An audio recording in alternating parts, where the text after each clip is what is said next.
Selamat sore rekan-rekan semuanya. Sore hari ini KPK bersama Bareskrim Mabes Polri akan menyampaikan terkait dengan kegiatan bersama tangkap tangan ya, dugaan korupsi, penerima hadiah atau janji terkait dengan pengurusan promosi jabatan di pemerintahan Kabupaten Nganjuk, Jawa Timur.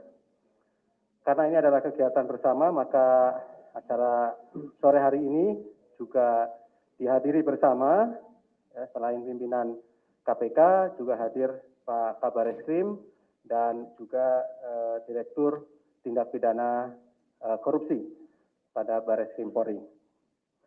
Nanti akan disampaikan beberapa hal baik oleh pimpinan KPK maupun dari Pak Kabareskrim terkait dengan perkembangan penanganan perkara dimaksud ya.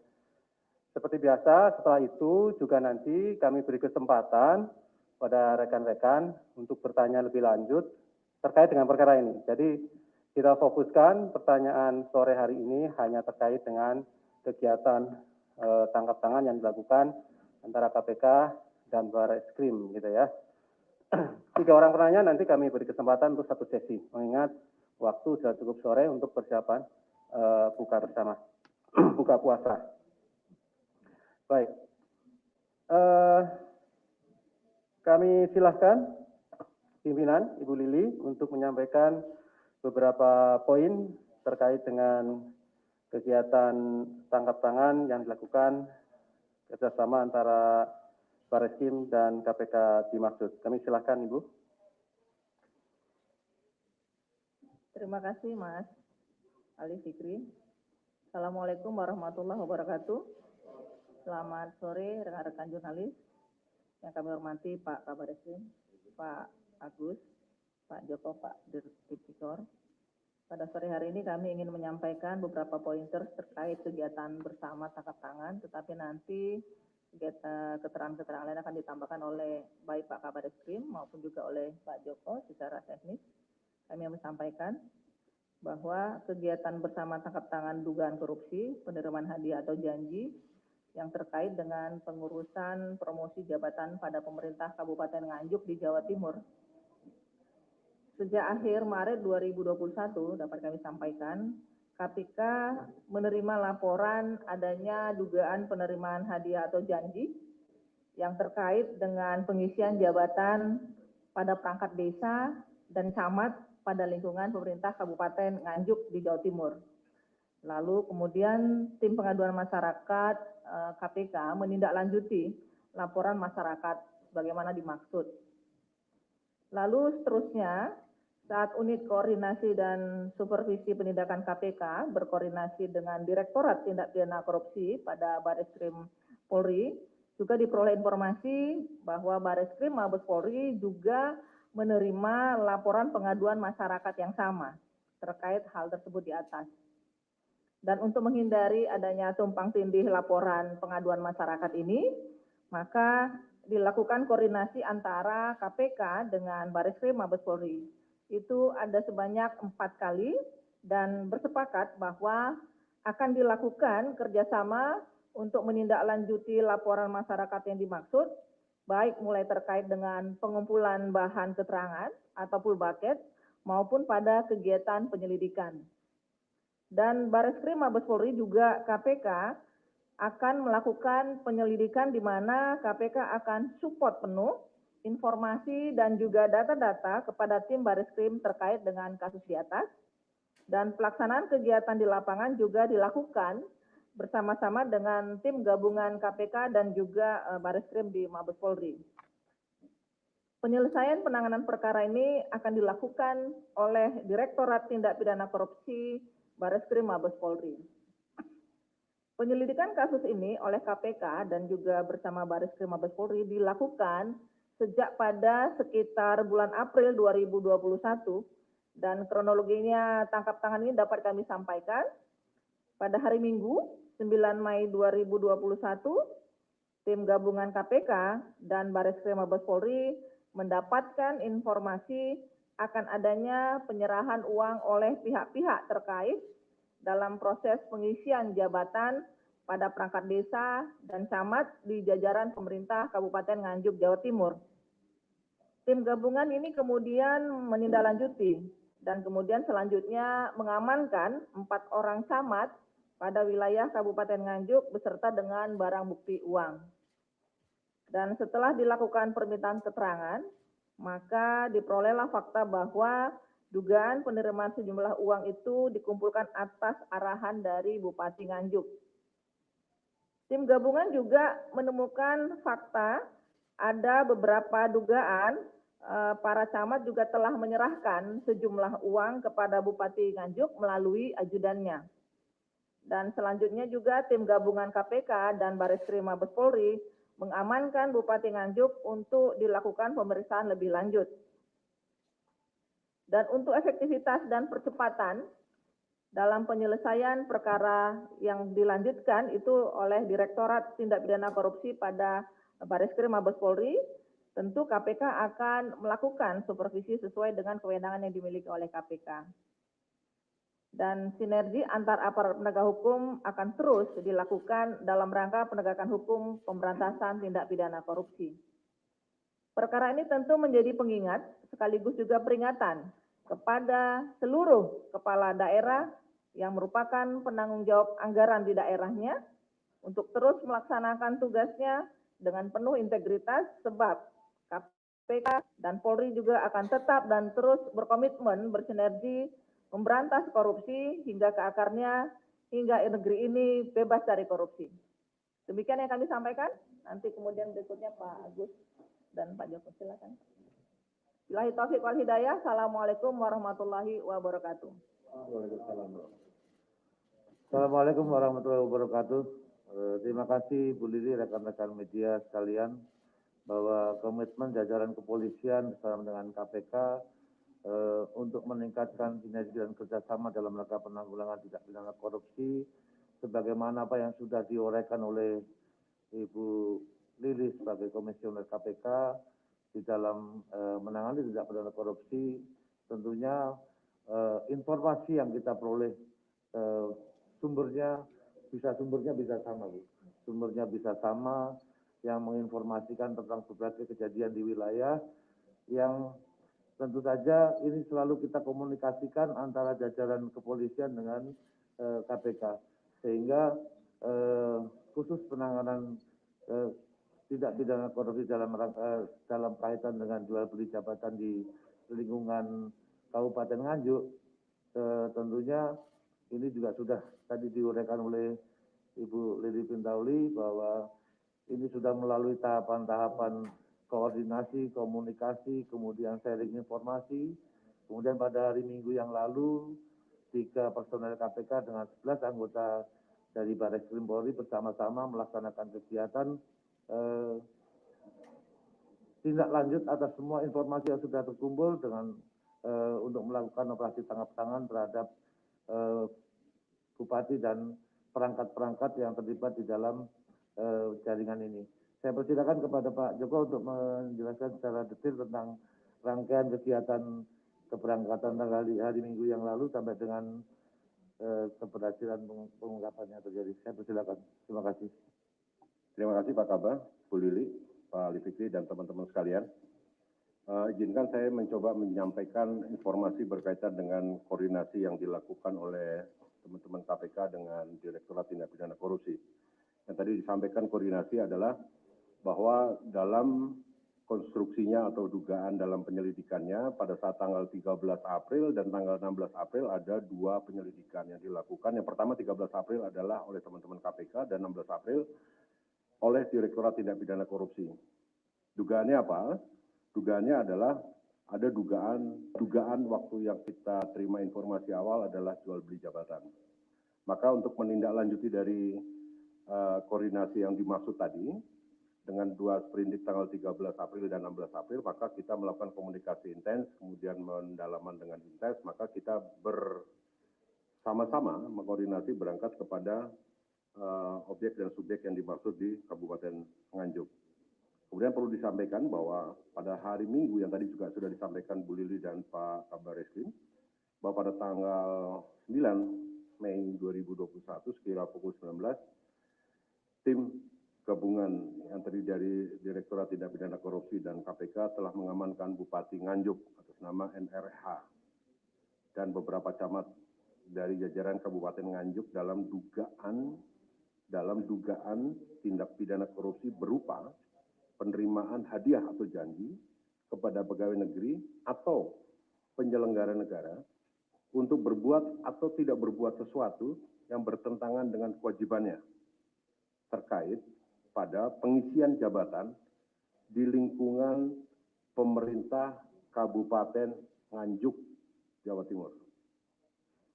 Rangkaian dari kegiatan tersebut dilanjutkan dalam penyelidikan, maka Direktorat Tindak Pidana Korupsi Baris Krim Polri telah melanjutkan proses penyidikan dari penyelidikan dimaksud dengan persangkaan pasal 5 ayat 1, huruf A atau B, pasal 11, dan pasal 12B besar. Undang-Undang Nomor 31 Tahun 99 tentang Pemberantasan Tindak Pidana Korupsi sebagaimana yang diubah dan ditambah dengan Undang-Undang Nomor 20 Tahun 2001 tentang Pemberantasan Tindak Pidana Korupsi dengan junto pasal 55 ayat 1 ke 1 KUHP. Kalau dilihat dari ancaman hukuman pidana, kalau pasal ayat 1 pasal 5 ayat 1 huruf A atau B yang dimaksudkan di situ adalah pidana penjara paling singkat 1 tahun dan 5 tahun dan atau pidana denda paling sedikit 500 juta rupiah, paling banyak 250 juta rupiah. Pasal 11 dengan ancaman pidana penjara paling singkat 1 tahun dan paling lama 5 tahun dan atau pidana denda paling sedikit 500 juta dan paling banyak 250 juta rupiah. Dan pasal 12B besar, pidana penjara seumur hidup atau pidana penjara paling singkat 4 tahun dan paling lama 20 tahun. Dan pidana denda paling sedikit 200 juta rupiah dan paling banyak 1 miliar rupiah. Dalam konstruksi yang dimaksud dengan 3 pasal tersebut, dengan pasal 55 ayat 1 ke 1 KUHP, dalam perkara tersebut telah ditetapkan tersangka sebagai berikut. Saudara NRH, Bupati Nganjuk yang diduga sebagai penerima hadiah atau janji. Kemudian, Saudara Duk, Camat Pace, Edisri ES, Camat Tanjung Anom, dan sekaligus sebagai PLT Camat Sukomoro,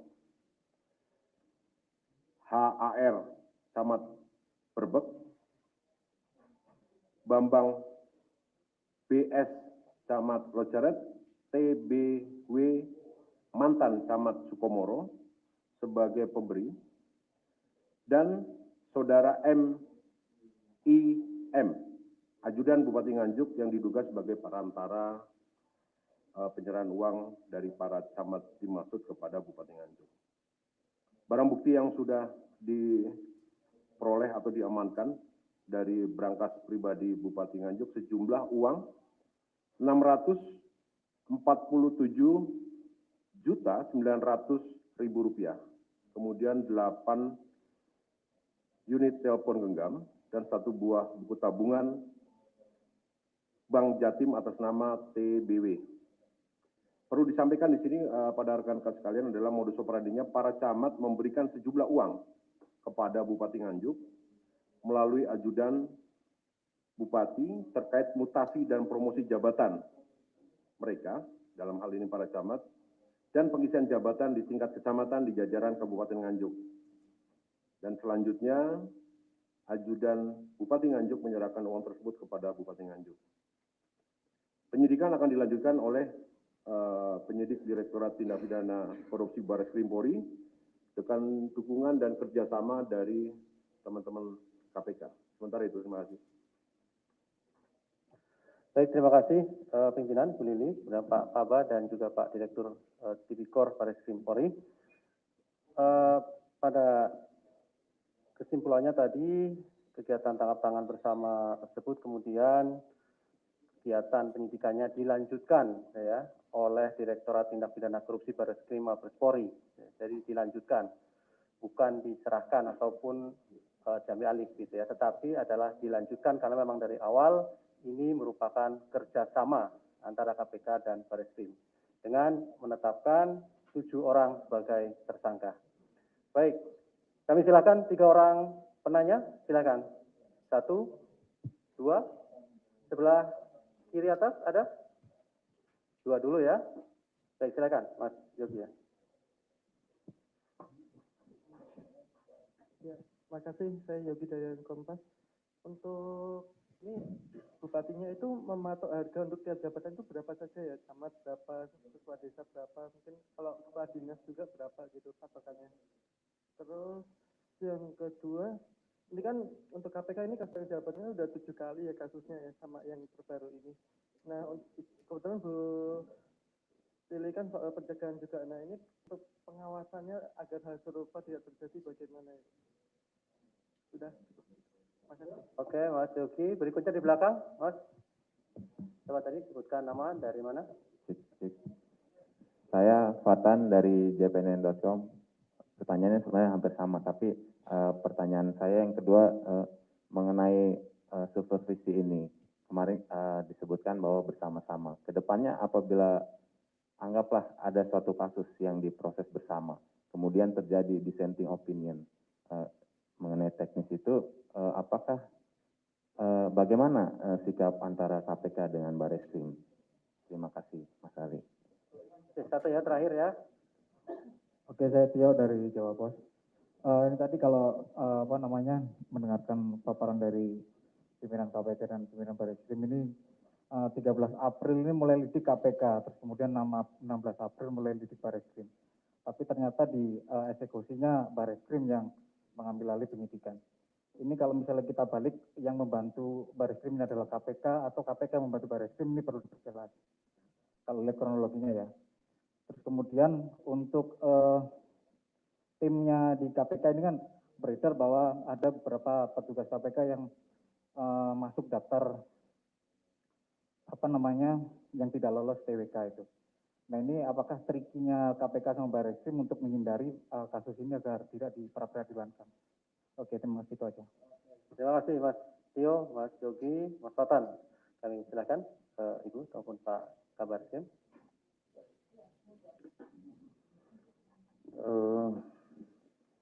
Kalau kaitan kenapa penanganan perkara yang dilanjutkan ke Barreskrim, sebenarnya bahwa awalnya informasi ini sudah masuk sebelumnya. Kemudian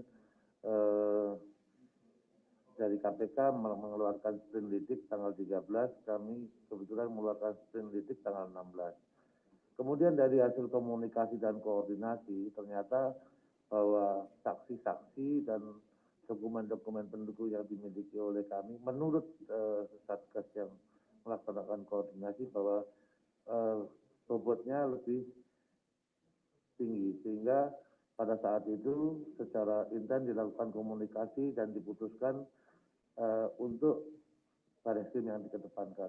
Ini juga semangatnya adalah semangat koordinasi dan kerjasama yang memang terbangun sejak kami menjadi Barreskrim. Kami juga koordinasi di KPK, kemudian sepakat untuk meningkatkan kerjasama dalam rangka penanggulangan tindak pidana korupsi.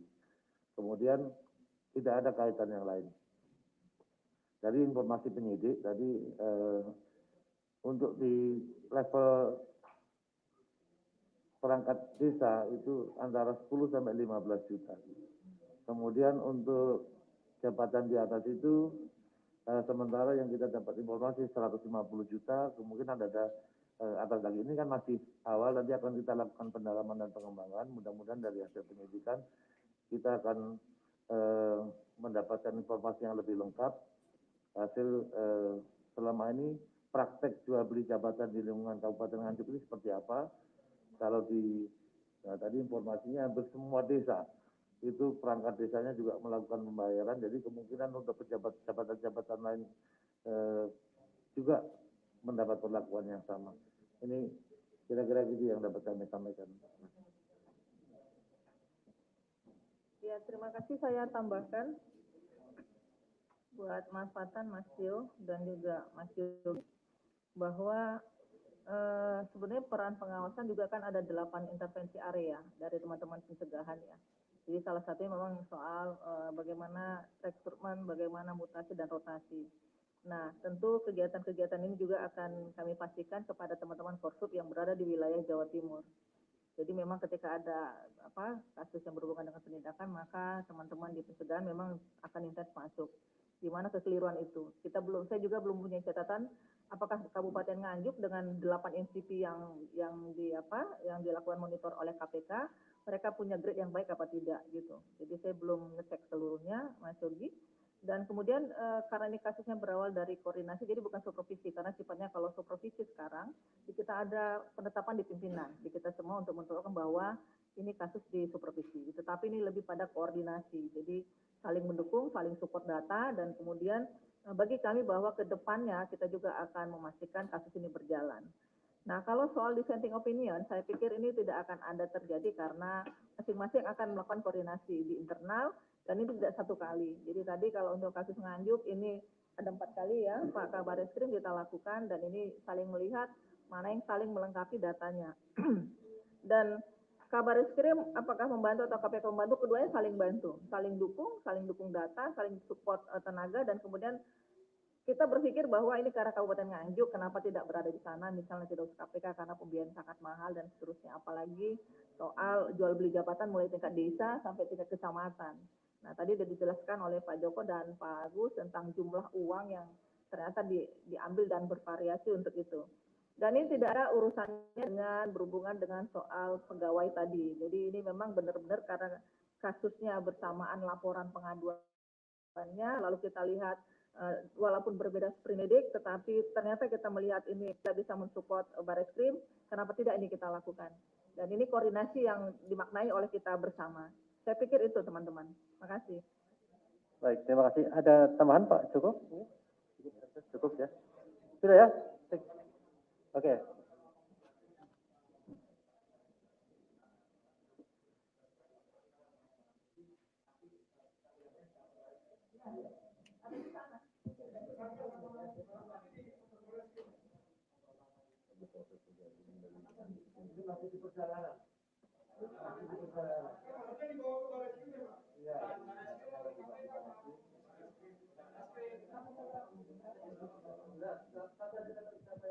Oke. Jadi begini, mohon maaf teman-teman ya saya wakili. Enggak, ini kan kalau kita tadi lihat berarti ini kan ditangani Bareskrim, artinya standar yang dipakai adalah standar Bareskrim. Kalau biasa di KPK itu kan pas konteks ini ada tersangka sama barang buktinya gitu Pak. Dan ini kan nggak ada. Nah kira-kira barang bukti sama tersangkanya mau nyampe di Bareskrim itu kapan dan kira-kira apakah akan sama juga gitu nanti perlakuannya dengan. Baik, terima kasih pertanyaannya teman-teman sekalian. Tadi kalau dibilang standar Bareskrim sama standar KPK sebenarnya sama, itu beracaranya juga sama. Jadi informasi yang bisa saya sampaikan kepada rekan-rekan sekalian bahwa sekarang teman-teman yang ada di sana, teman-teman dari Direktorat Tindak Pidana Korupsi Bareskrim Polri yang sedang berada di Nganjuk, kita dalam proses pergeseran. Karena sekarang kan teman-teman tahu pesawat sama kereta api nggak ada. Jadi kita melihat darat dan safety itu yang pertama. Safety yang pertama, dan kami juga tetap nanti saya izin dengan Pak Kaba, kami akan menginformasikan pada saat rombongan dari ataupun tim yang ada di Nganjuk dengan membawa tersangka dan barang bukti akan merapat.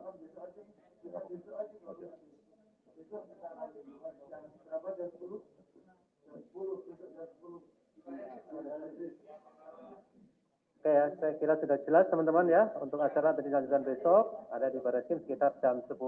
Baik, terima kasih pimpinan Pak Kaba dan Pak Direktur Tipikor Bareskrim dan rekan semuanya. Assalamualaikum warahmatullahi wabarakatuh.